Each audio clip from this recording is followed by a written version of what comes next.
So we are in the Stelvio quadrifoglio, and I just wanted to do a few corners with the car up in the hills above where my parents are in Italy, just to kind of give you a little bit of feedback of how this sporty SUV feels.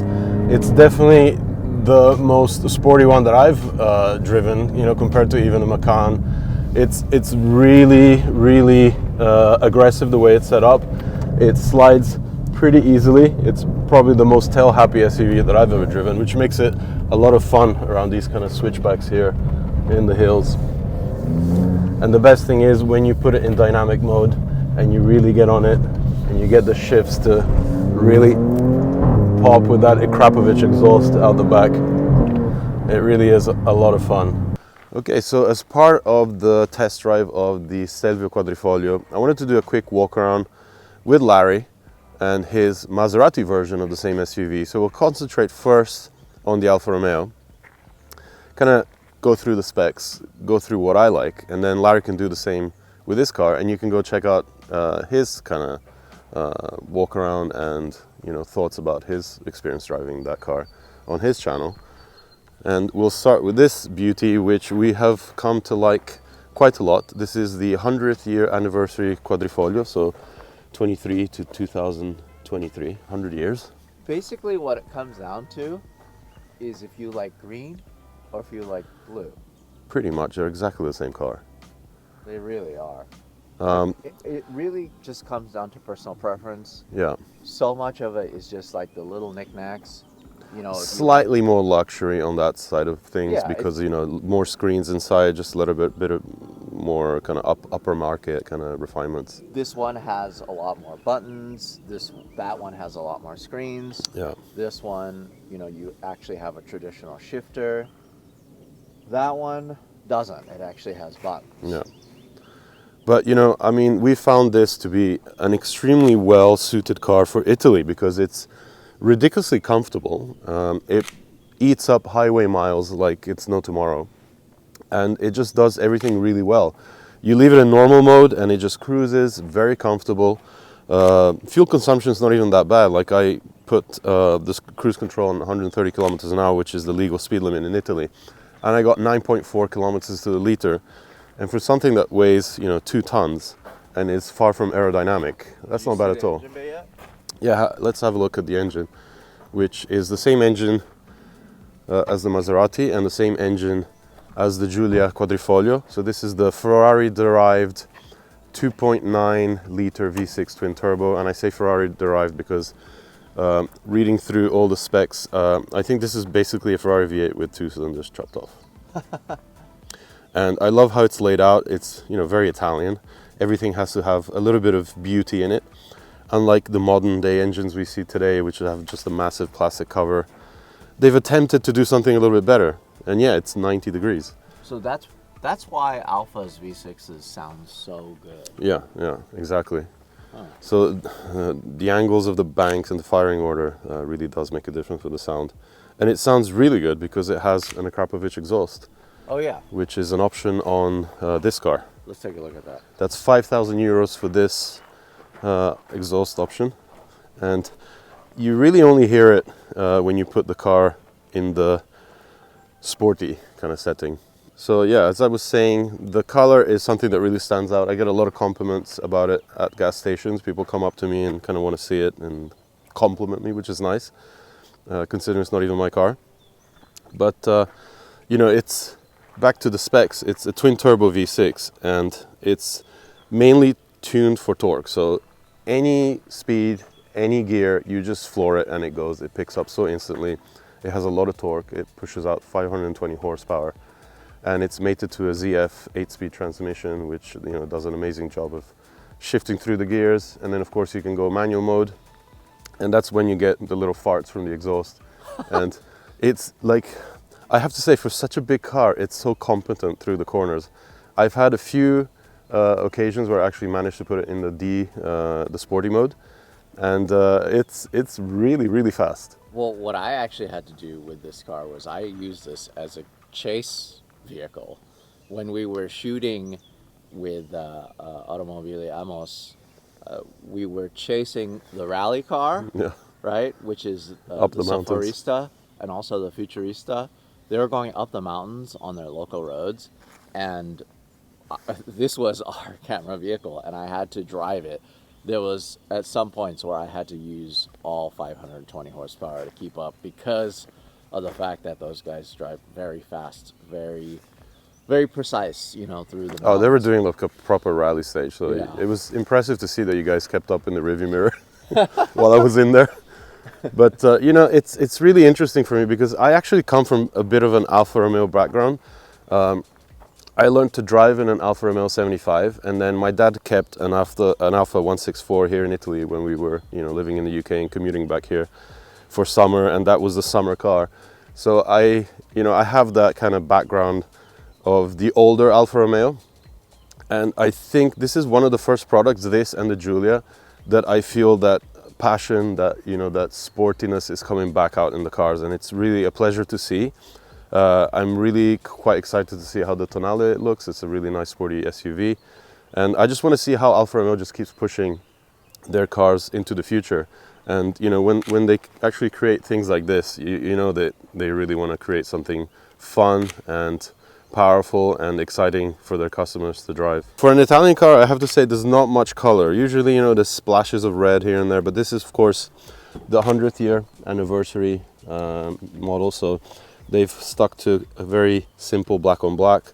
So it's leather on the outside of the seats and kind of an Alcantara fabric on the centers, and there's gold stitching all across. If we hop in, you can see all the carbon fiber like pattern across the dashboard and the center console. So let's turn the engine on and hear that Akrapovic on a cold start.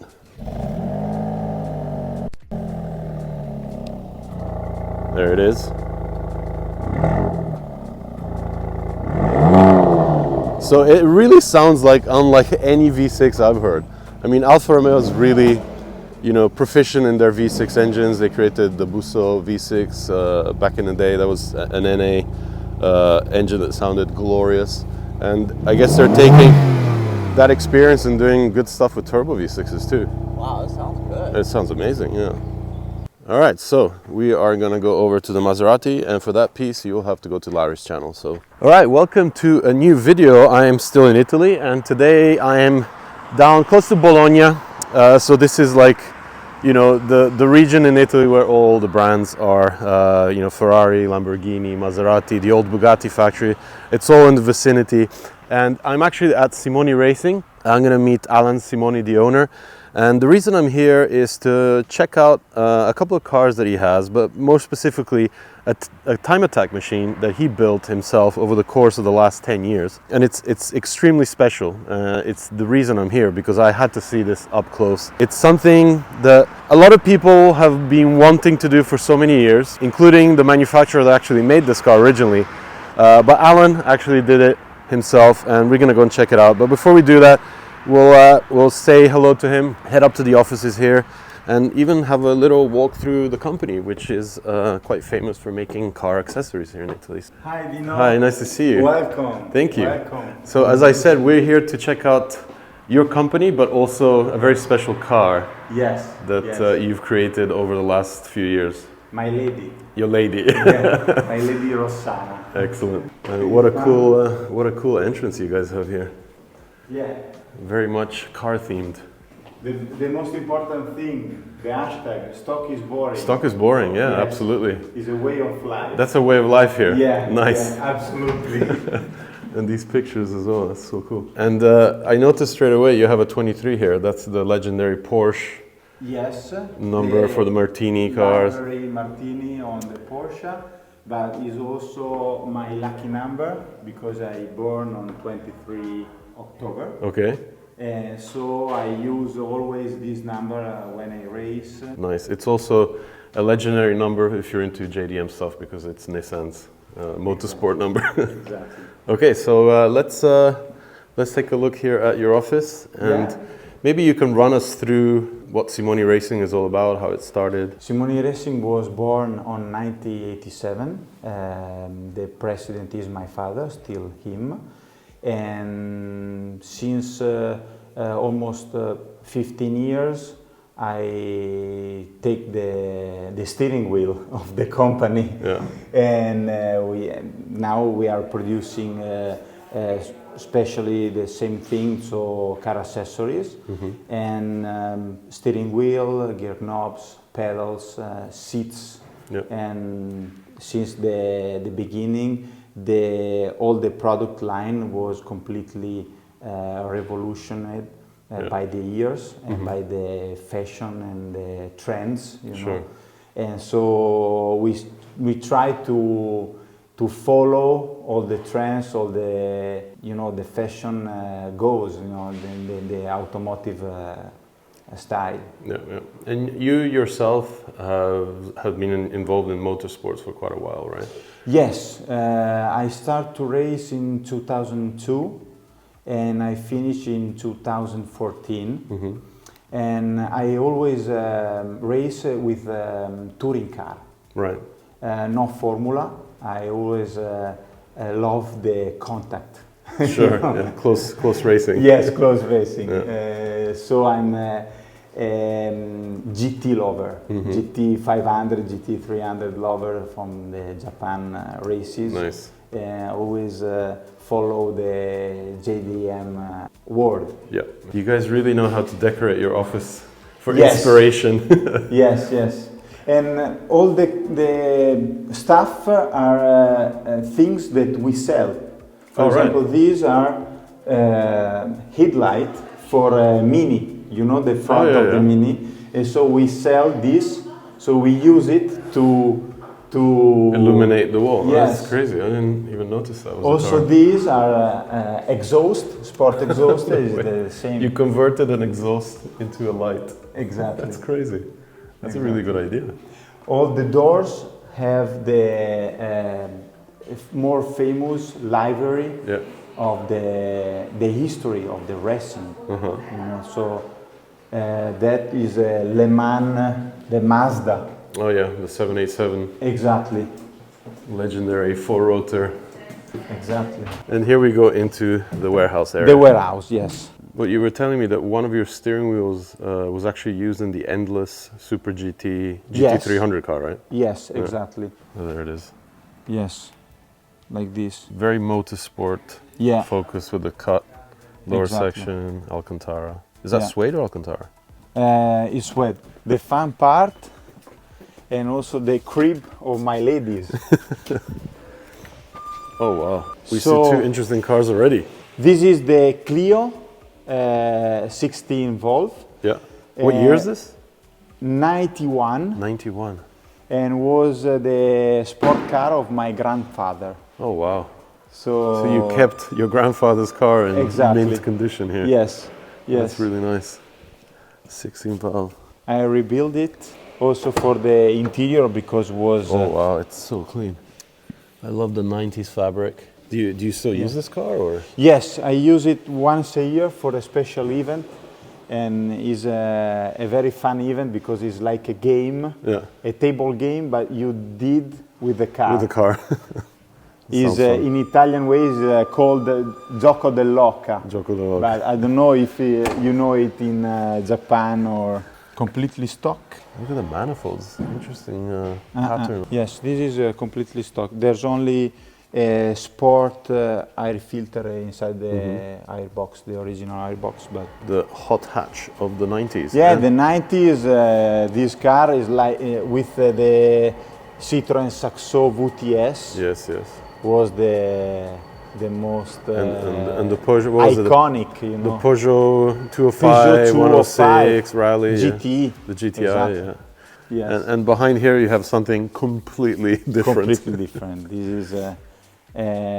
This is my lady because I decided to buy this car because, in my opinion, is one of the best good-looking car in the world.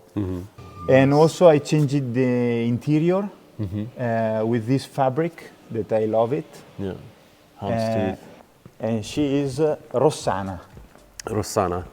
Her name is Rossana, yes. So because of the red wrap? The red wrap, also because Rossana in Italy is a special sweet. Yeah. I don't know the name in English of caramella. Like a candy. Candy, yeah, exactly. It's like a candy, very from the past. Yeah. So a little vintage like her, and has the same wrap, the same red color. Oh, so you use the same name? Yes, as the I candy. use it the same name because. Well, it's definitely eye candy, and let's just show people why this car is special, and then we'll talk about it later on. But I just wanted to give people the understanding of what I'm talking about here, and that's because you've done what everybody with an NSX dreams of doing, and that's turning the engine 90 degrees, putting it longitudinally, and then adding a transaxle transmission, which is actually a sequential. A sequential gearbox, yeah, because as you told before, nobody has it because they move the engine like this, but without the gearbox. That's right, yeah. So back in, it must have been 2004 or 5, Mugen actually built a wide-body NSX, and they turned the engine 90 degrees longitudinally, but they never had a transmission, so it was never complete. I actually remember going to Mugen to shoot the car and just asking the guys there, like, is the car ever going to be a reality? And they didn't know because they obviously, they obviously knew it was going to take way too much money and very few people would actually buy something like that. But you have created that. Yeah, I take inspiration also from the NSX-RR of the GT 500 because also for the championship they moved the engine in this way, but was not a C30A or C32A. It was not the original engine of the NSX. It was another engine. Custom-built race engine. But we'll talk about the engine in a bit. Let's just run through, the project itself, how it came to be, and the design of it, because obviously it's very JDM. Yeah. So let's start with that. So basically this car started in, what, 2014? 2014 when I saw the first time the NSX that you shoot in SEMA, Las That's Vegas. right, the Rocket Bunny. The Rocket Bunny NSX, car. the blue chrome Rocket Bunny. Yeah. And I completely fall in love about this body kit. And I said to me, okay, this is the time. I quit to race in 2014 because it was my last year for the World Championship in with Maserati. And I said to me, it's time to make a time attack car. And so I fall in love about this kit, and I start to looking on the web the best car. So wait, you you decided on the aero kit before actually getting the car? Yes. Oh, okay. Yes. So it was the opposite decision to most people, like, with an NSX. Yeah. Oh, okay. Also because after that, when I bought this body kit, I knew that was very heavy.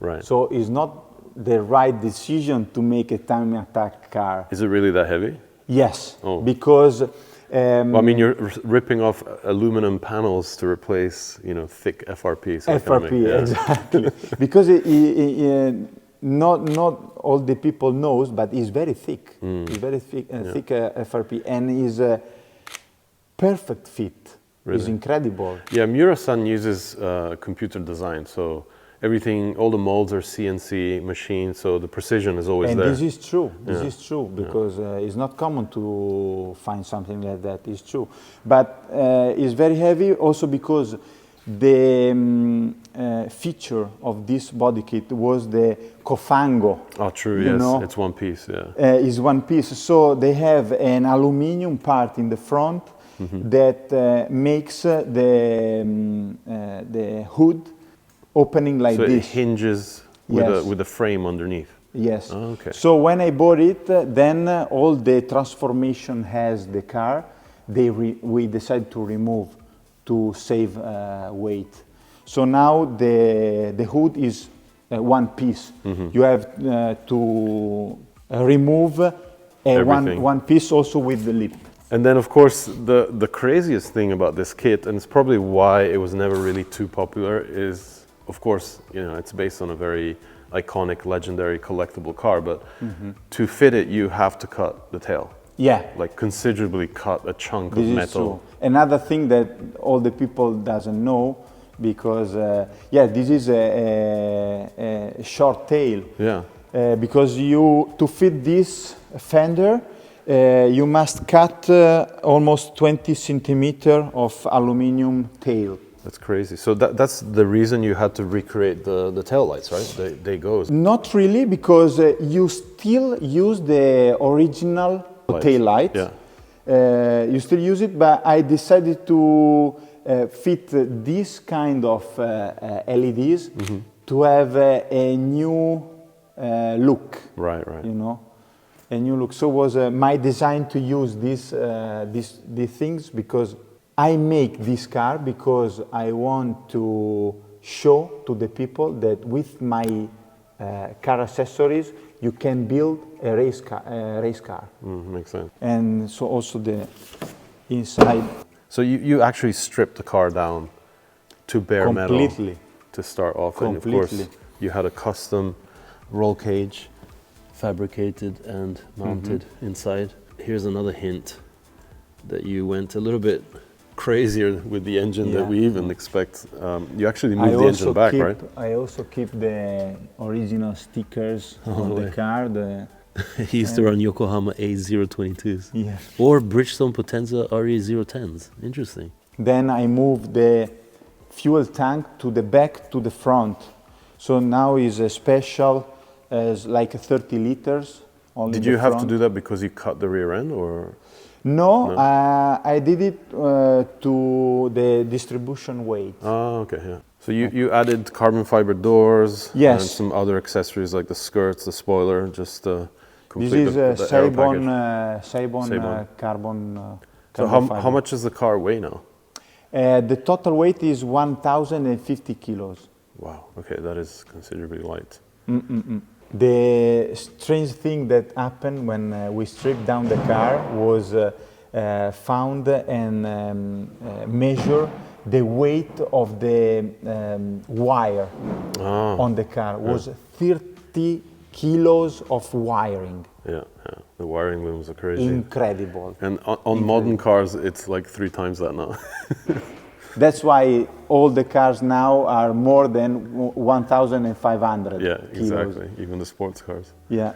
So you participate in the Italian Time Attack series, right? Yes. And they allow you guys to run Slick tires. Yes. So you're running Ray's T37Vs front and back, and Exactly. Michelin slicks. Exactly. That's crazy that you guys get to play with slicks, because in Japan we're limited to S tires, so semi-slicks. I know. And braking, you're running AP AP Racing in the front, Yeah. because at the beginning the car was was thinking with the 80s, the 18s, front and rear. Yeah. But then I decided, because it was too high in the front, and I had too much understeering. So I decided to lower the inch of the wheels, so I passed in 17 and 18 on the back. So staggered and setup. so I changed the brake from Brembo to AP Racing. I see. So the rears are still running the Brembos? Brembo with 18. 18-inch wheels, yeah. And the aero package that you added to the Rocket Bunny kit is something you developed yourself? I added the splitter. Yeah. This is made of wood.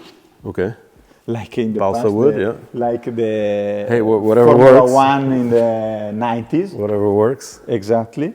And then because you this project is always changing and is always well, that's the essence of Time Attack, evolution, right? You have to exactly continuously evolve. And you added the roof scoop here with the Ayrton Senna sticker to feed air to the engine. Yes, exactly. So over here at the end we have the massive GT wing. Yeah. But you were telling me you haven't really completed the rear as you wanted it to be, because exactly, because as I told you, is is a continue project. Yeah. So now to finish the project is to make the Diffuser. the rear diffuser in carbon to complete the things. Okay, so we'll actually move the car outside because it's quite cool in front of the main building. Yes. With the race-inspired rumble strip. So Okay. we'll move the car out there, and then we'll start talking about the engines and kind of nerd out on the details. Okay, let's do it.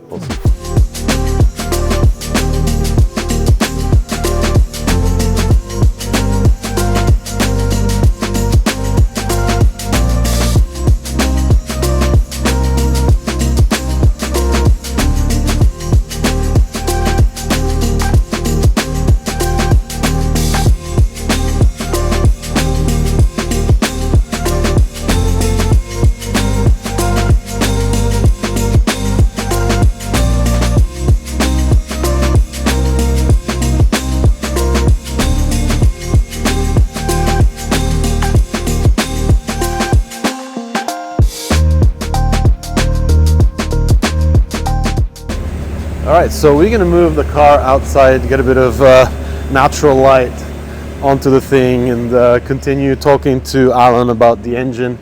Of course, I also wanted to hear this thing, and I'm really surprised how tame it kind of sounds like when it's idling.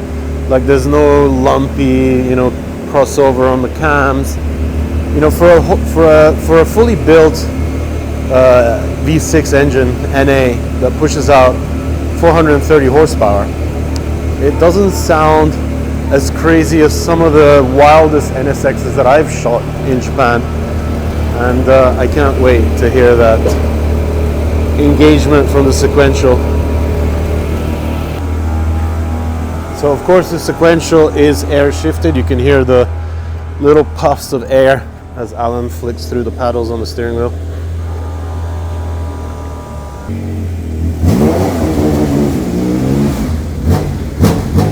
Okay, sounds menacing.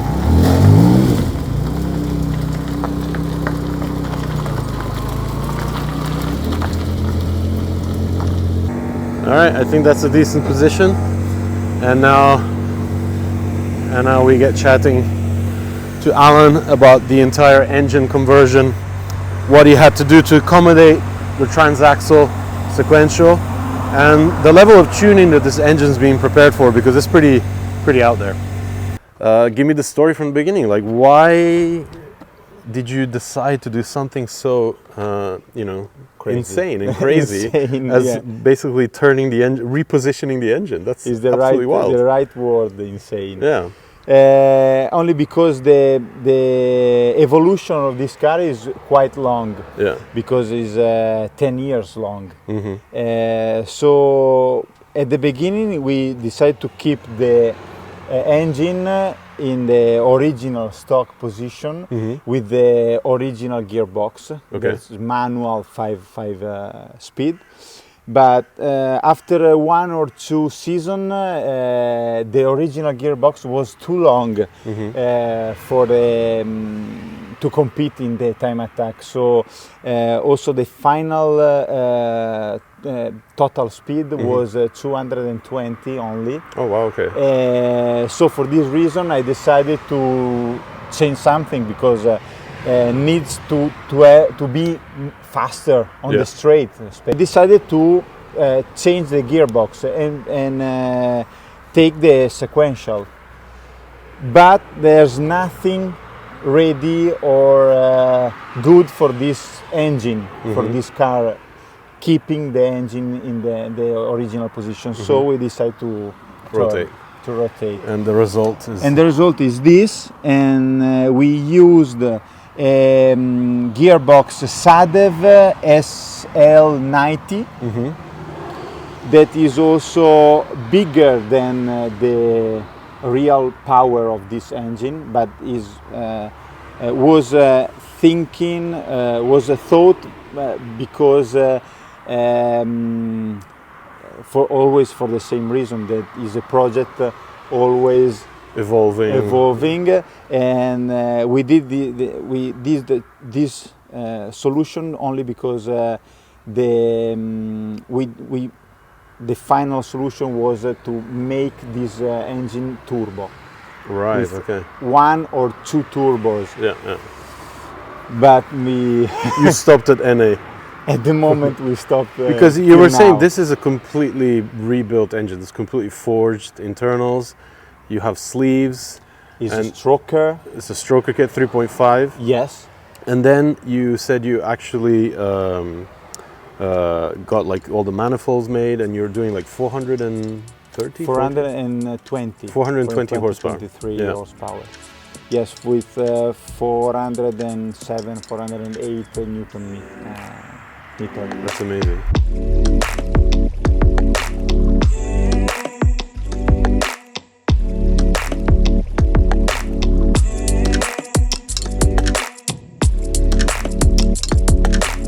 In Mugello is 1 minute and 58 seconds. So well under the 2 minutes. Yes, below the 2 minutes is Fast. a nice target. Yeah.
Another thing I noticed is that here you actually went Yes. 6 throttle setup. I see a Genve Yes, 6 throttle setup. You have signs of speed, fuel rail there, and exactly. then everything is controlled through a electric actuator to the throttles. Yes, So- exactly.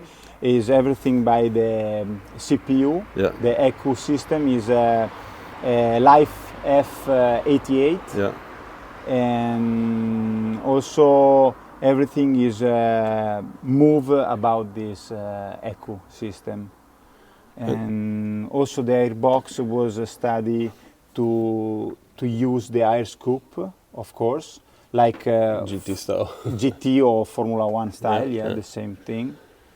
And let's say also there's a special stuff below, underneath, that we use the air duct from the Porsche Carrera Cup to put the air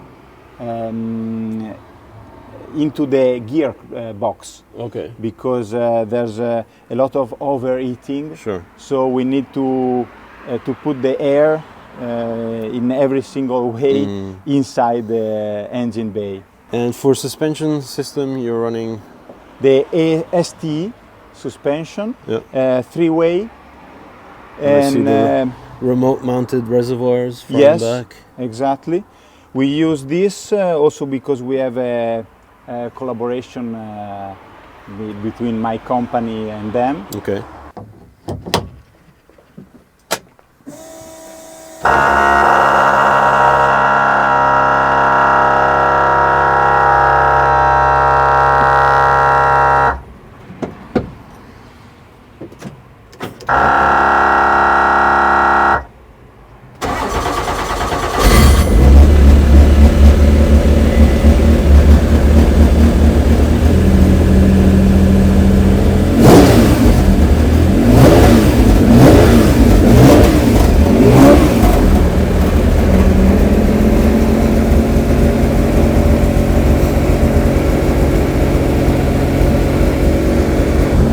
The steering wheel made full of carbon. Yeah.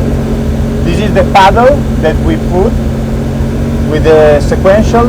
Here is very simple because the flex is very little, but you see the RPM of the engine, the gear, then the total lap that you are running, and also the best lap. Yeah. Here is the air. And this is the GPS speed. Sorry, not there, the water temperature. Water temperature, okay. And then if you put this, you can see Oh, you have a lot of pages. lot of pages. The bar of the oil.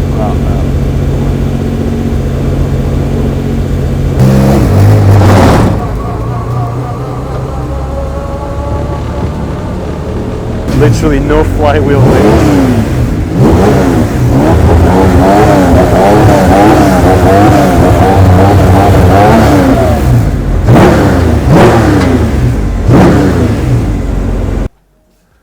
Okay, so we moved the car back inside. I just wanted to say massive thank you to Alan for having me today and nerding out over your insane NSX project. Thanks. I think the main final question is, where do you go from here?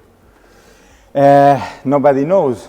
The future is not possible to know. So, as I said, this project is always evolving, right? So I don't know. Well, we look forward to the next evolution. Exactly. Maybe who knows? Maybe also in Japan, in Tsukuba. Yeah, that would be a dream. Like Will be a dream, or it's for you my as well, dream. yeah. It's my dream. It'll be amazing. You can come to Japan and show NSX guys what they should be doing with their cars.